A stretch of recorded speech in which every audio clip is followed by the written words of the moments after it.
इस वक्त की बड़ी खबर बता दे।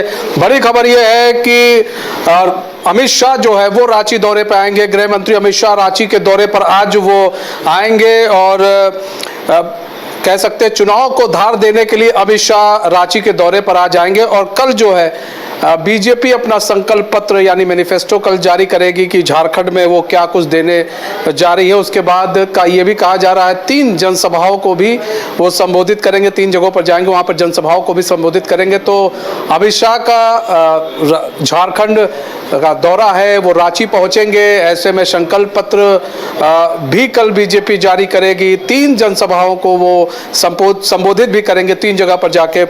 हमारे साथ हमारे संवाददाता जुड़ चुके हैं, सौरभ जुड़ चुके हैं पूरी जानकारी के साथ। सौरभ, अमित शाह आज रांची आ रहे हैं, ऐसे में 3 जनसभाओं को संबोधित करेंगे अलग अलग जगहों पर झारखंड में ही, और कल संकल्प पत्र भी बीजेपी जारी करने वाली है।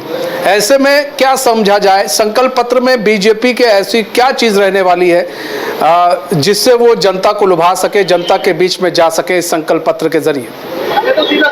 जी बिल्कुल, देखिए, चुनाव की घोषणा के बाद गृह मंत्री अमित शाह का यह पहला झारखंड दौरा है, जहां पर ये चुनाव प्रचार करने के लिए गृह मंत्री अमित शाह झारखंड दौरे। जी बिल्कुल, सुन पा रहे हैं।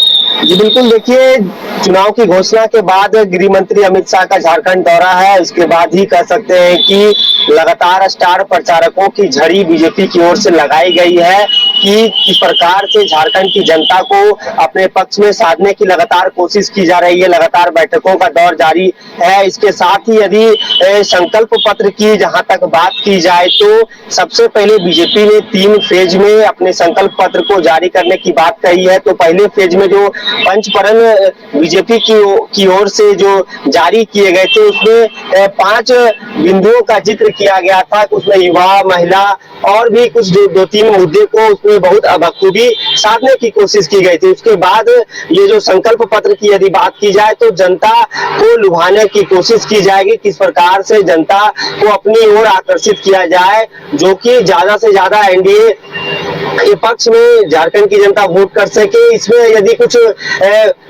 बातों का जिक्र किया जाए तो कह सकते हैं कि बिजली, पानी, सड़क, शिक्षा, रोजगार, महिला सुरक्षा, इन सब मुद्दों पर कहीं ना कहीं विचार किया जा सकता है। तो गृह मंत्री अमित शाह का झारखंड दौरा है, आज देर शाम रांची पहुंचेंगे। इसके साथ ही बीजेपी के नेताओं के साथ बैठक की जाएगी। बैठक के बाद कुछ निर्णय लिए जाएंगे। इसके साथ ही 3 जो कल उनकी सभाएं होने हैं, 3 सभाएं होने हैं। उसके बाद देश के प्रधानमंत्री नरेंद्र मोदी भी झारखंड आ रहे हैं, वो भी जनसभाओं को संबोधित करेंगे।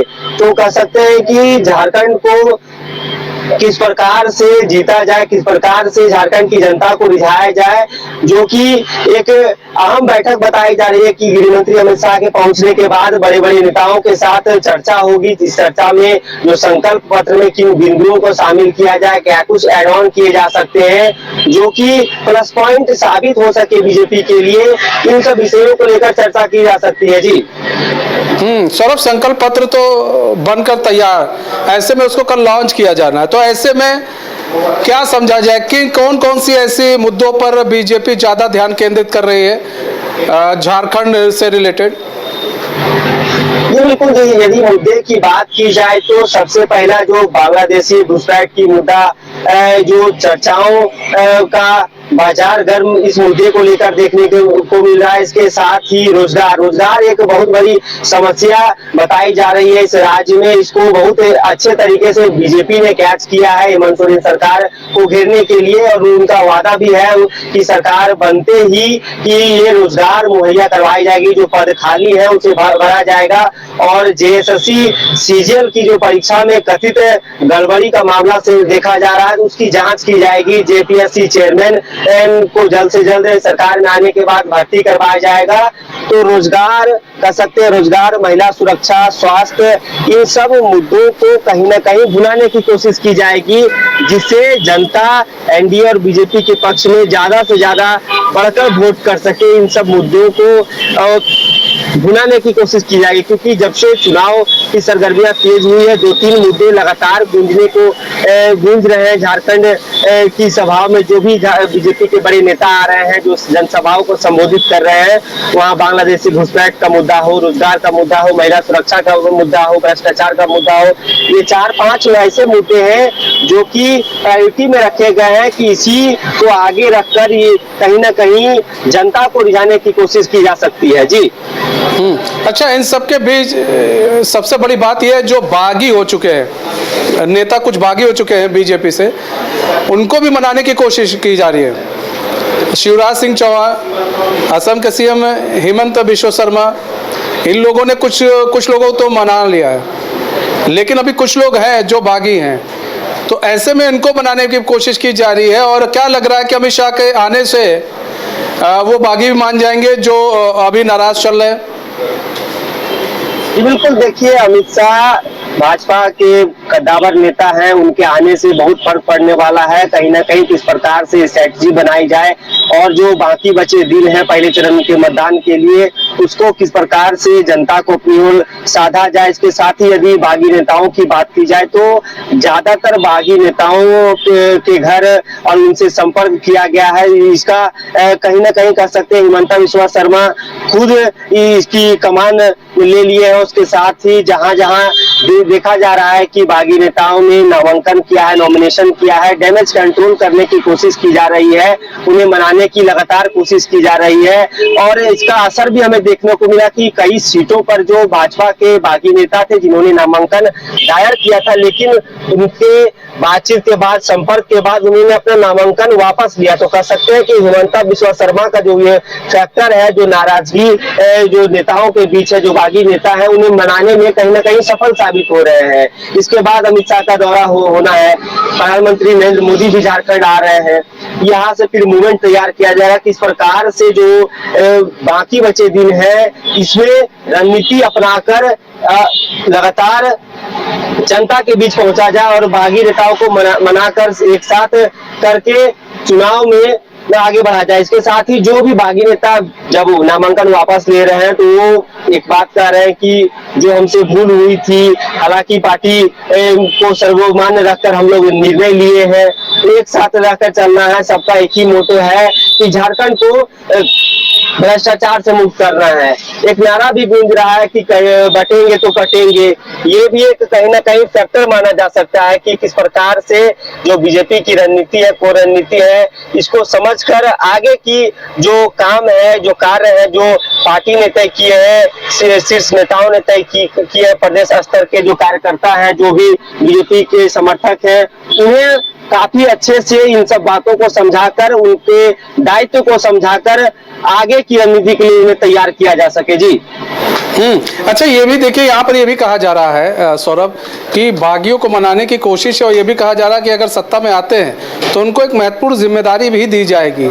और ऐसे में इसको देखते हुए कई बागी मान भी गए, कई बागी नेता मान भी गए, उन्होंने जिन्होंने नामांकन कर दिया था निर्दलीय प्रत्याशी के रूप में, उन्होंने अपना नामांकन भी वापस ले लिया।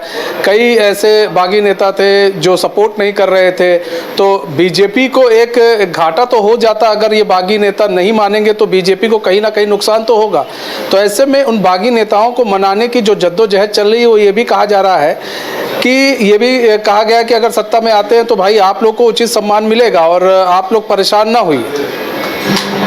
बिल्कुल, देखिए पार्ट ऑफ पॉलिटिक्स है। जब भी चुनाव होते हैं तो इस प्रकार के बागी तेवर पार्टी में देखने को मिलते हैं, लेकिन इस सबको किस प्रकार से टैकल किया जाए, किस प्रकार से हैंडल किया जाए, जो कि पार्टी को डैमेज कंट्रोल से बचाया जा सके। तो ये कह सकते हैं कि बागियों को मनाने में हिमंता बिस्वा शर्मा कहीं ना कहीं सफल साबित हुए हैं। जैसा कि आपने कहा कि सरकार में आने के बाद एक उचित और अच्छा पद दिया जाएगा।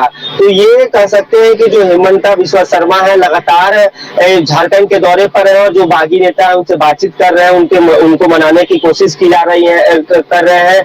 अब क्या कुछ अंदर खाने की बात है, किन बातों को कहकर जो भी बागी नेता है, जो पार्टी से बागी तेवर अपनाकर नामांकन किए थे, जो ज्यादातर सीटों पर देखने को मिल रहा था, तो इनको मनाने में सफल हो रहे हैं। तो ये एक कह सकते हैं कि कूटनीति है, रणनीति है, पार्ट ऑफ पॉलिटिक्स है।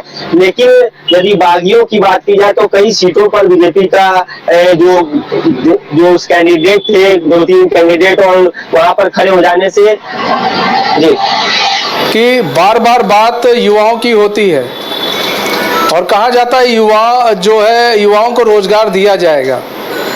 हेमंत सरकार ने भी कहा, उससे पहले रघुवर सरकार ने भी कहा, लेकिन जब सत्ता में लोग आते हैं तो युवाओं को नौकरी दे नहीं पाते हैं।